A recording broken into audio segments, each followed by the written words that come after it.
bersyukur Engkau tetap memelihara kami sampai saat ini. Bahkan kami tahu hari-hari yang akan datang Engkau tetap menuntun kami. Biarlah minggu yang baru kami boleh awali dengan pujian, penyembahan, dan perenungan akan firman-Mu. Karena kami tahu di luar firman-Mu kami tidak bisa berbuat apa-apa. Dan firman-Mu itulah yang menjadi petunjuk, firman-Mu yang akan menopang, yang akan menolong kami. Supaya kami boleh hidup di dalam kebenaran. Turunkan atas setiap kami, baik kami yang ada di tempat ini, yang mengikuti live streaming, maupun hamba-Mu yang akan menyampaikannya. Biar pengurapan roh hikmat, wahyu dan pengertian turun atas kami. Di dalam nama Tuhan Yesus. Amin. Shalom. Shalom saudara-saudara. Saya kasih judul Menemukan Raja. Hari-hari ini suasana sudah menjadi suasana Natal ya. Bukan suasana saja. Saya sudah mengikuti perayaan Natal beberapa kali. Dari radio bersama Live Tree. Terus kemarin TK, KBTK. Terus SMP. Terus hari Sabtu kemarin SD.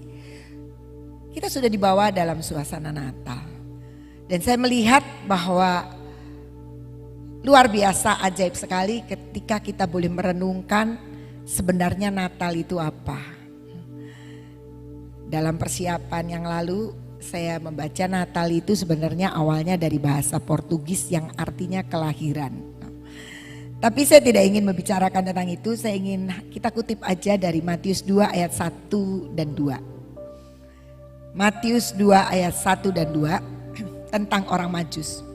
Sesudah Yesus dilahirkan di Betlehem di tanah Yudea pada zaman Raja Herodes, datanglah orang-orang Majus dari timur ke Yerusalem dan bertanya-tanya, di manakah dia, raja orang Yahudi yang baru dilahirkan itu? Kami telah melihat bintangnya di timur dan kami datang untuk menyembah dia. Saya pikir orang Majus ini orang-orang hebat. Memang ada dalam terjemahan mengatakan mereka adalah orang-orang bijak. Tapi ada satu terjemahan juga yang mengatakan bahwa mereka adalah orang-orang sarjana-sarjana. Mungkin sarjana perbintangan ya. Karena kalau kita ini ya banyak sarjana di mana-mana ya. Tapi kan gak pernah kalau malam ngeliatin bintang terus itu bintang apa ya, bintang gak pernah. Jadi mungkin sarjana perbintangan. Tapi ada juga yang terjemahannya mengatakan bahwa mereka adalah rohaniwan.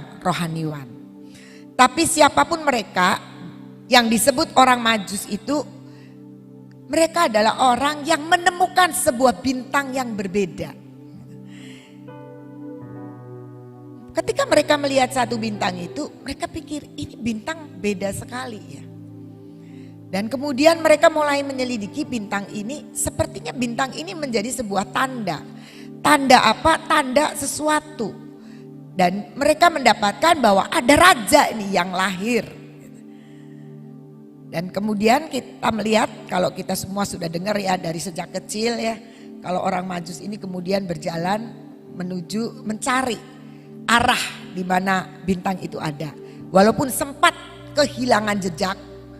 Dan saya percaya kenapa mereka kehilangan jejak, karena konsepnya raja lahir pasti di istana. Dan pada waktu mereka sampai ke istana, mereka sebenarnya sudah kehilangan bintang. Waktu kemudian mereka tanya dan ditunjukkan di Bethlehem tuh katanya ada. Mereka keluar mengarahkan ke Bethlehem, maka bintang itu muncul lagi. Nah tapi saya melihat di satu terjemahan The Message dikatakan, we observe a star. Kami mengamati sebuah bintang. Waktu dia bicara dengan Herodes. Kami mengamati sebuah bintang di langit sebelah timur. Sebagai tanda bahwa seorang raja itu lahir. Dan kalau kita melihat ya, orang kalau mengamati itu kan gak sepintas aja. Namanya mengamati, menyelidiki, melihat, memperhatikan lebih dalam dari sekedar melihat aja. Dan dikatakan orang Majus ini mengamati. Dia mengamati bintang yang berbeda itu. Nah, banyak kita hidup ini jarang mengamati hal-hal yang sedang terlewat.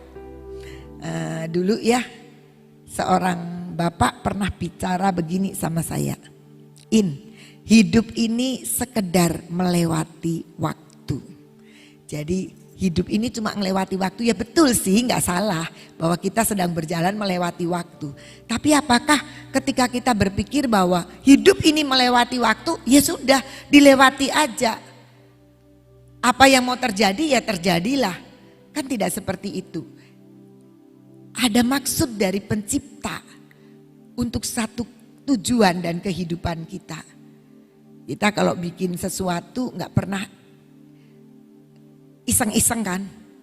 Kita sudah bikin pasti ada maknanya. Di depan kita ini sudah ada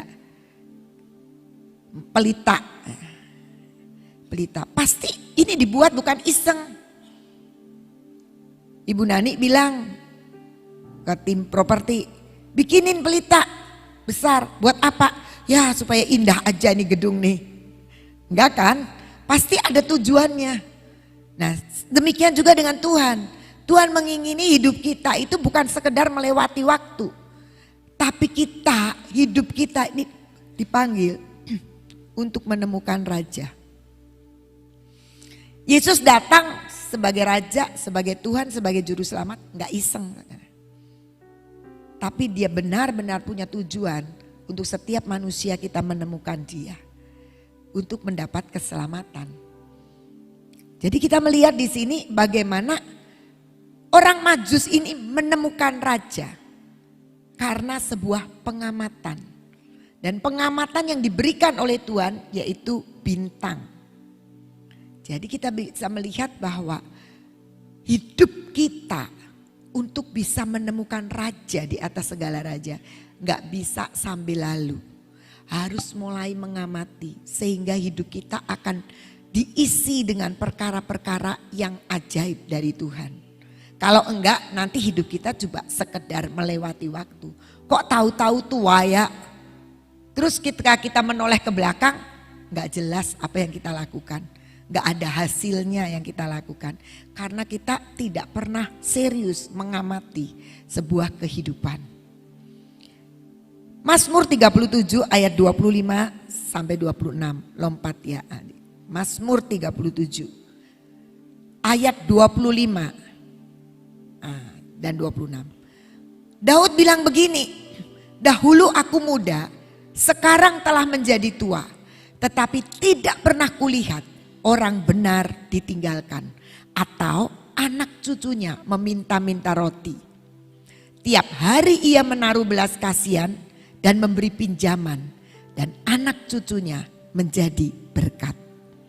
Apakah Daud ngomong itu asal ngomong? Saya pikir tidak.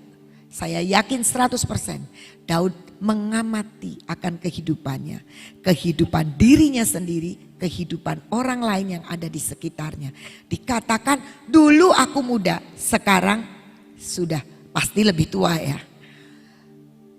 Tetapi tidak pernah aku lihat orang benar itu ditinggalkan. Dia tidak pernah menyaksikan Tuhan itu tidak hadir di dalam kehidupan orang benar. Bahkan bukan cuma orang benarnya, tapi anak cucunya juga gak akan minta-minta roti. Sebaliknya anak cucunya di ayat 26, tiap hari menaruh belas kasihan dan memberi pinjaman. Orang benar tiap hari itu ada belas kasihan untuk dibagikan dan memberi pinjaman. Bukan minjem, memberi pinjaman. Dan anak cucunya menjadi berkat. Kalau kita memperhatikan ayat ini, hasil konklusi dari kehidupan Daud sebenarnya hebat sekali loh. Jadi kalau saudara-saudara maaf ya, di sini masih punya utang, coba refleksi sama hidup. Karena sebenarnya hasil dari kesimpulan pengamatan Daud adalah memberi pinjaman. Dan anak cucunya menjadi berkat. Kalau kita belum bisa jadi berkat, berkat itu kan gak usah kita kaya dulu ya. Kalau kita nungguin kaya nanti saudara gak kaya-kaya karena saudara gak pernah jadi berkat dulu. Tapi kita berbagi. Pernah saya merenungkan juga tentang janda yang memberikan 2 peser. Itu kan bukan karena sekedar memberi, tapi pemberian adalah sebuah pemindahan bagian daripada hidup kita untuk orang lain. Jadi bisa bentuk uang, bisa bentuk waktu, bisa bentuk pemikiran, banyak hal. Tapi Daud mengamati. Nah, hidup itu harus penuh dengan pengamatan. Mengamati, maka dia bilang, dari dulu aku muda sampai sudah tua, aku gak pernah lihat orang benar hidupnya ditinggalkan Tuhan. Enggak pernah.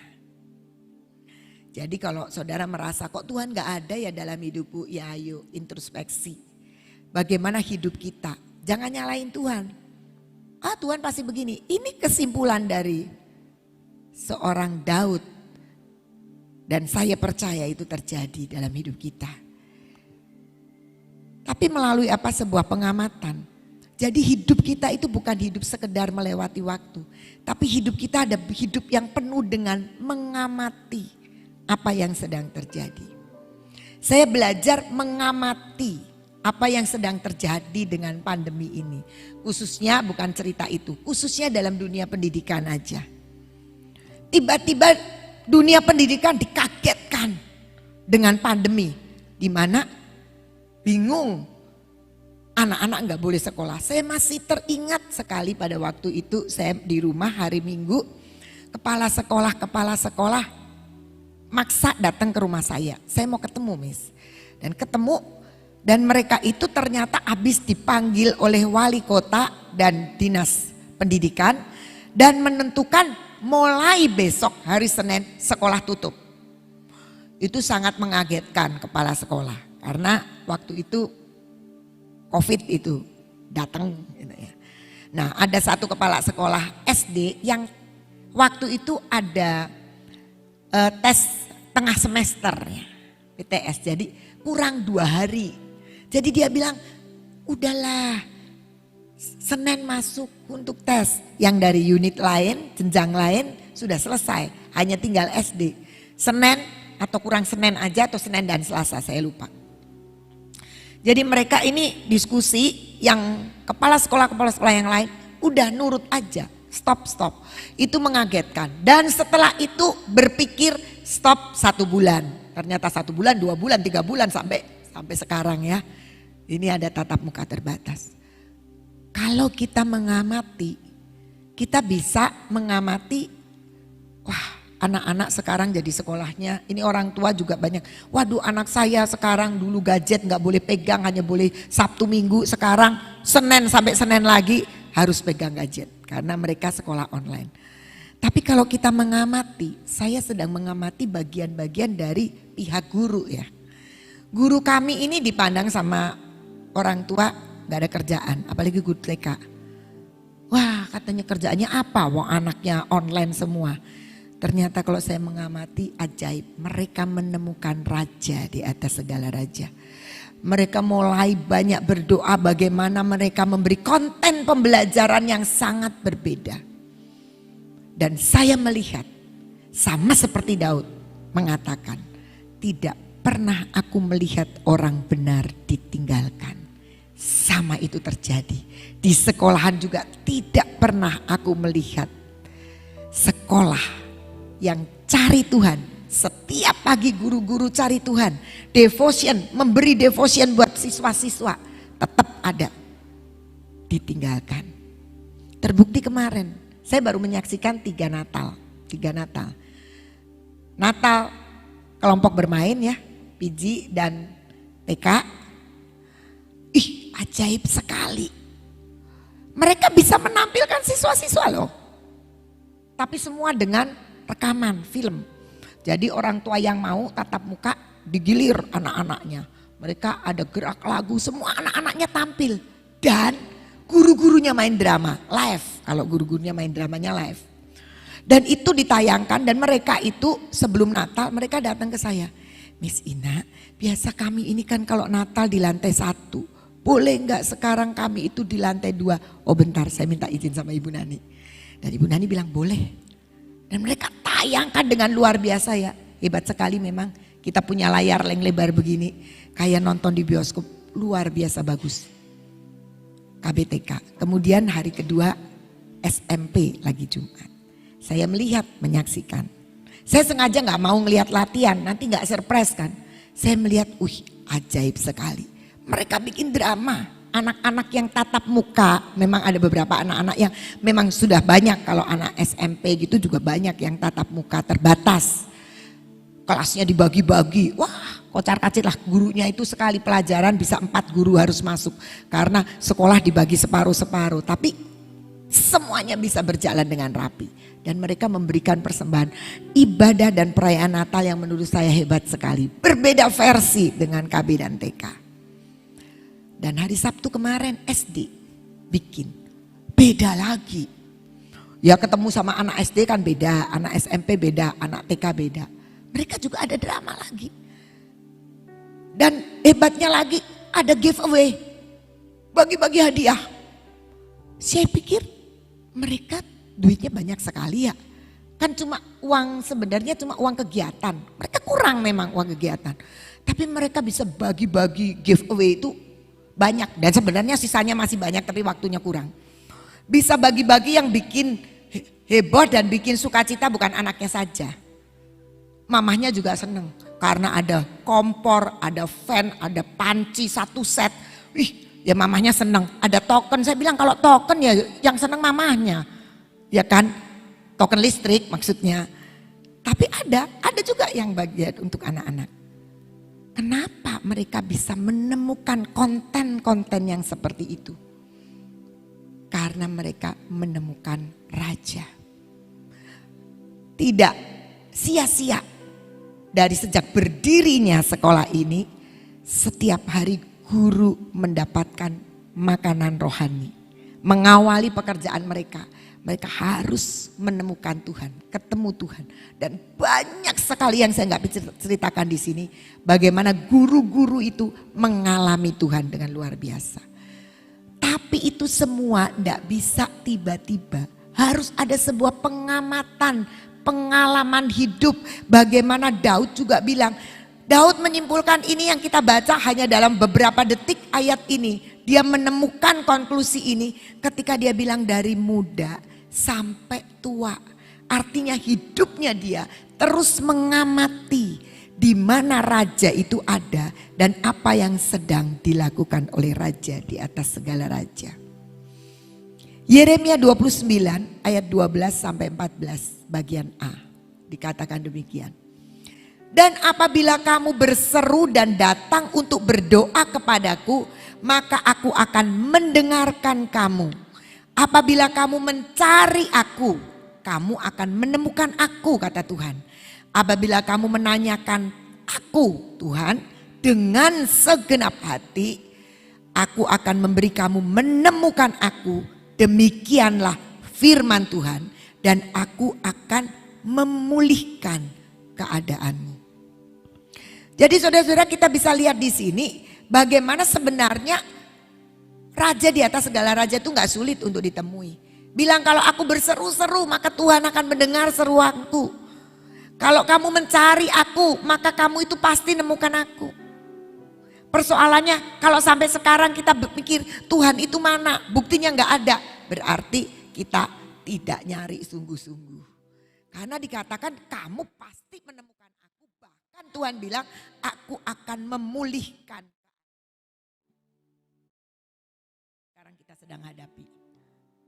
Kita selalu merasa kita menjadi korban pandemi. Tapi firman Tuhan sebenarnya tidak seperti itu. Musim apapun boleh berganti. Tapi dia raja di atas segala raja yang tidak pernah berubah. Dan itu sudah dibuktikan oleh banyak orang-orang yang menyaksikan di Alkitab. Dan pastinya sudah dibuktikan juga di dalam hidup kita. Kalau kita ngelihat ajaib sekali ya. Dari gedung ini ada, dari kesempatan kita bisa, dari semua. Kalau kita mau mengamati, jangan kita mengamati orang lain. Mari kita amati juga hidup kita. Supaya apa? Kita menemukan raja. Orang Majus melihat bintang yang berbeda. Kita melihat musim yang berbeda. Di dalam setiap musim hidup kita pasti ada raja di atas segala raja di dalamnya. Tapi seperti orang Majus, ketika melihat mengamati bintang, wih ada raja yang lahir.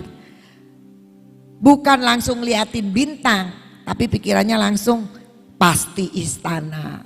Karena raja ya.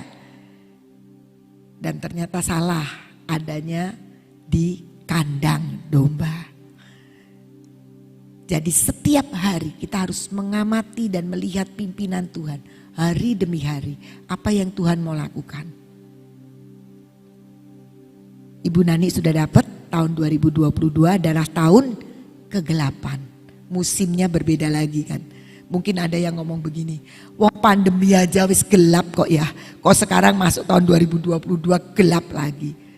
Tapi firman Tuhan, besok jangan lupa, jangan gak datang. Yang streaming jangan gak streaming. Karena di tengah kegelapan ada pelita yang bisa memampukan kita dan menjadikan kita tetap tidak terdampak dengan kegelapan. Kenapa?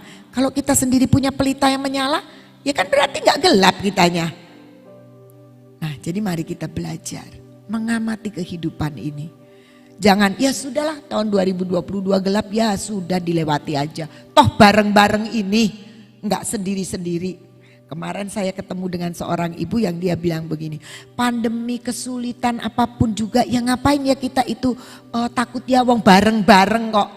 Lah kok kenapa kok seneng ya bareng-bareng. Kalau kita bisa berbeda dengan yang lain, mari kita berbeda, kita punya Allah yang berbeda. Mari kita belajar mengamati kehidupan ini. Ibu Nani mengingatkan untuk kita melihat khotbah-khotbah Ibu Nani sebelum masuk tahun 2021. Janji-janji Tuhan mengawali tahun 2021 juga. Di dalamnya itu kita bisa belajar apa yang Tuhan sudah kerjakan sampai sekarang bulan Desember. Dan apa penggenapan-penggenapan yang terjadi, apa yang kita lihat, amati itu semua.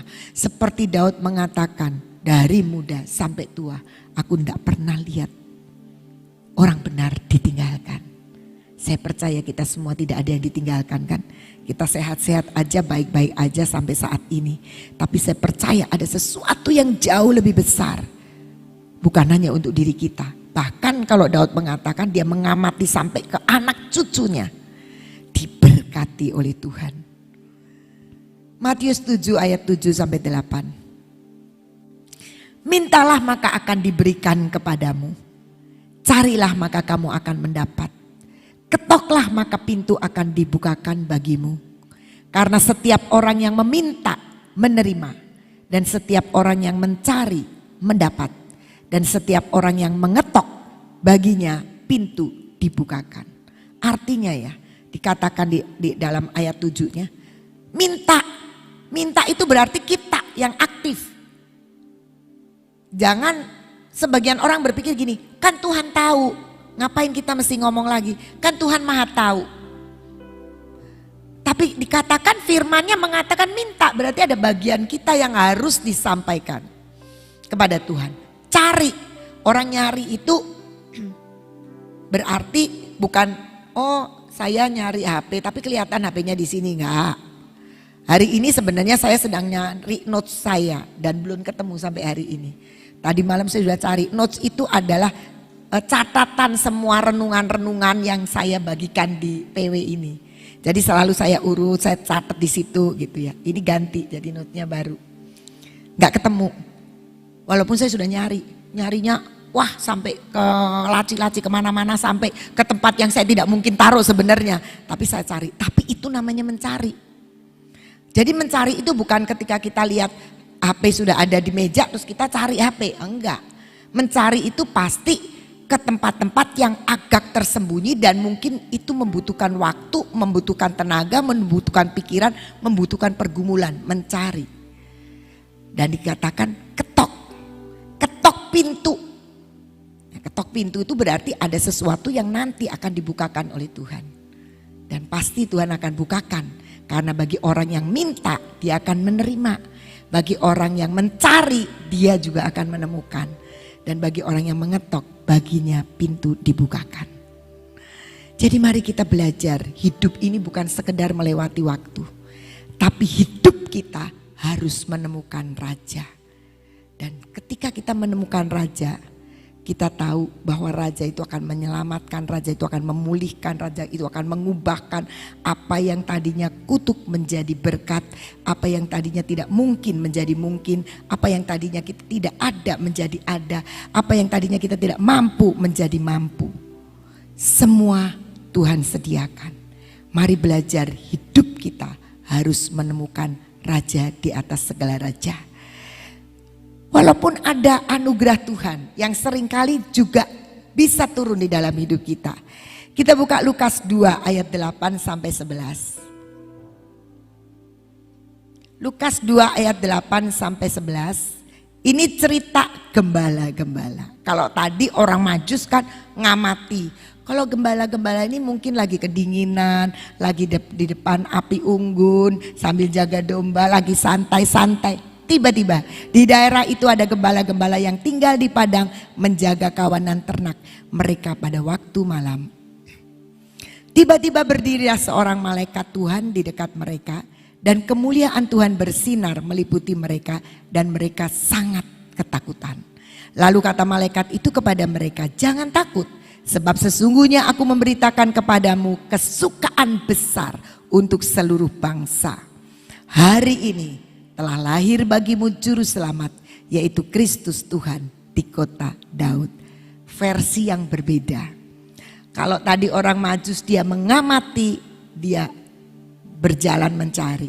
Kalau ini duduk-duduk, tiba-tiba datang berita, hari ini telah lahir raja di atas segala raja, juru selamat yaitu Kristus. Tuhan bisa pakai versi mana saja. Saya kan enggak sepinter orang Majus.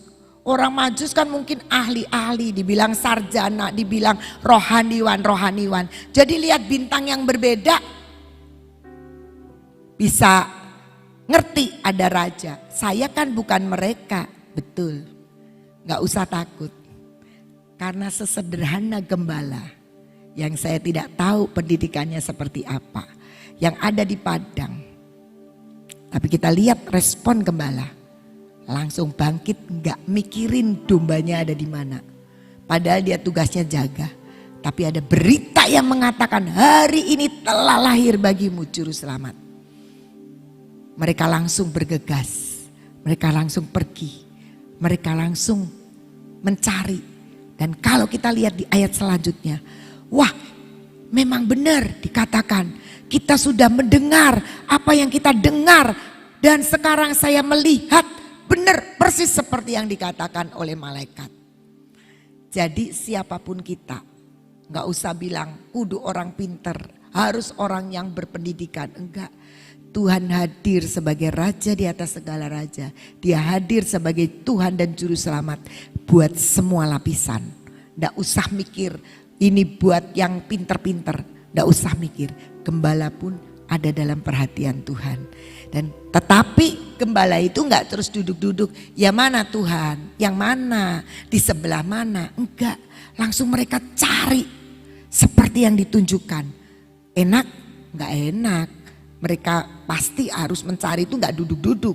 Tapi mereka bertindak. Mereka datang sampai mereka menemukan raja. Mari kita belajar setiap hari. Di mana raja di atas segala raja itu dalam hidup kita. Adakah kita menemukan dia hari demi hari. Jangan bilang oh ya sudah kenal Yesus selesai. Tidak. Dia ada selalu di tiap musim hidup kita. Dan dia mau kita menemukan dia di sepanjang musim hidup kita. Kita masuk tahun 2022 yang dikatakan tahun ke-8.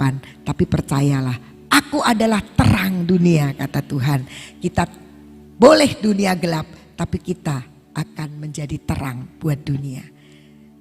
Tuhan Yesus memberkati, itu share saya. Saudara, kalau orang mau menemukan sesuatu ya, itu bukan ujuk-ujuk ya. Kalau ujuk-ujuk tuh, tiba-tiba kok saya mendapatkan sesuatu. Pasti tidak. Kita tahu bahwa untuk menemukan sesuatu itu perlu yang dinamakan pengorbanan, betul? Ya, tanpa pengorbanan nggak mungkin kita bisa menemukan. Tadi Ibu Ina cerita nyari memo ya. Jadi bukan berarti kalau nyari itu tidak pakai pengorbanan. Dia butuh waktu sedemikian rupa sampai harus menemukan itu sekalipun belum temu. Tapi kan ada sesuatu harga yang harus dibayar. Orang Majus ini bukan orang anggur. Ya. Orang Majus ini orang pinter, orang yang benar-benar dia berkreasi dan dia punya pekerjaan. Dia bukan orang miskin, dia orang kaya karena dia memberikan persembahan, mazmur dan kemenyan itu harga yang mahal-mahal semuanya. Mereka itu mau melakukan akan hal itu semuanya karena ingin menemukan raja. Untuk menemukan raja dibutuhkan pengorbanan. Dikatakan dia datang dari timur jauh banget. Dan mereka berkorban hanya mau menemukan raja. Perlu pengorbanan. Saudara mau menemukan yang dinamakan tadi firman Tuhan mengatakan, cari maka engkau mendapat, temukan aku. Pasti dapat, tapi perlu pengorbanan. Saya berdoa dalam Natal ini kita tahu, cari sampai ketemu raja di atas segala raja. Cari maka kita akan ketemu. Bagaimana cara kita mencari? Nah, orang Majus ini merelakan segala sesuatu dengan bayar harga. Kita kalau mau mencari Tuhan, siapkan dirimu. Cari dia sungguh-sungguh. Cari firman yang benar dalam Alkitab. Karena firman Tuhan katakan, cari dahulu kerajaan Allah dan kebenarannya, maka semuanya itu akan ditambahkan kepadamu. Ya, jadi cari Yesus dulu, cari raja itu, maka semuanya akan diberikan buat saudara dan saya. Amin. Yuk kita doa. Bapa, kami mengucap syukur untuk hari-hari yang Kau berikan buat kami. Kami mengucap syukur ya Tuhan, karena kami boleh menjalani hari ini sudah sampai dengan tanggal 13 hari ini. Besok kami akan merayakan tutup tahun dan Natal, tutup tahun. Mengucap syukur karena menghadapi akan pandemi apapun, Engkau tetap menyertai kami. Terima kasih untuk semua dan semuanya ini Tuhan. Saat ini Kau siapkan hati kami buat besok Tuhan, untuk kami tidak terlambat dan kami boleh merayakan, mengucap syukur untuk sepanjang setahun ini. Engkau begitu luar biasa. Biarlah kami boleh bersyukur kepadamu, boleh menutup tahun dengan Engkau memberikan banyak perkara supaya persiapan demi persiapan yang harus kami lakukan untuk menghadapi tahun depan. Kami tahu Tuhan, Engkau akan memberikan perlengkapan-perlengkapan dalam hal ini. Terima kasih untuk kasih setiamu. Dan saat ini Tuhan, kami tidak pernah putus-putusnya, tidak pernah bosan-bosannya Tuhan. Kami terus berdoa minta kepadamu. Kami mau berdiri buat bangsa kami Tuhan, karena Engkau tempatkan kami, Engkau tanamkan kami di bumi Indonesia ini. Kami percaya Kau punya rencana yang luar biasa buat bangsa kami. Oleh karena itu kami tetap berdoa buat bangsa dan negara kami ini Tuhan. Biarlah Engkau berdaulat atas bangsa dan negara kami. Engkau berkati Bapak Presiden kami untuk dapat menyelesaikan tugasnya sampai garis akhir. Kami berdoa saat ini untuk cuaca Tuhan. Engkau tahu cuaca ekstrim saat ini.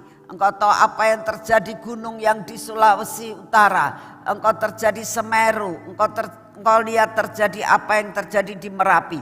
Tuhan, dan di gunung-gunung yang lain kami belum mendengar yang lain. Tetapi saat ini kami datang di hadapan-Mu ya Tuhan. Biarlah Engkau sendiri yang akan menolong untuk meredakan segala sesuatu. Jikalau belum waktunya Tuhan, biarlah jangan sampai terjadi malapetaka ini. Kami juga berdoa di Kentucky Tuhan, yang kami mendengar adanya tornado. Kami berdoa saat ini ya Tuhan, Engkau yang akan mengendalikan cuaca di dunia ini. Engkau akan mengendalikan cuaca di bangsa kami. Bapa, kami minta di dalam nama-Mu, kendalikan Tuhan dengan kuat kuasa-Mu. Terima kasih untuk kasih setia-Mu Bapa. Kami percaya Tuhan Engkau memeliharakan bangsa kami. Engkau pulihkan keadaan ekonomi bangsa kami ya Tuhan. Supaya tahun depan akan lebih baik daripada tahun ini. Sekalipun di dalam kegelapan, kami percaya pelita-Mu akan menerangi jalan-jalan kami. Terima kasih untuk kasih setia-Mu. Segala puji, hormat dan syukur kami naikkan di hadapan-Mu pada saat ini Tuhan. Karena kami percaya Engkau akan menyediakan yang terbaik buat kami. Dalam nama Tuhan Yesus kita masuk dalam pengurapan.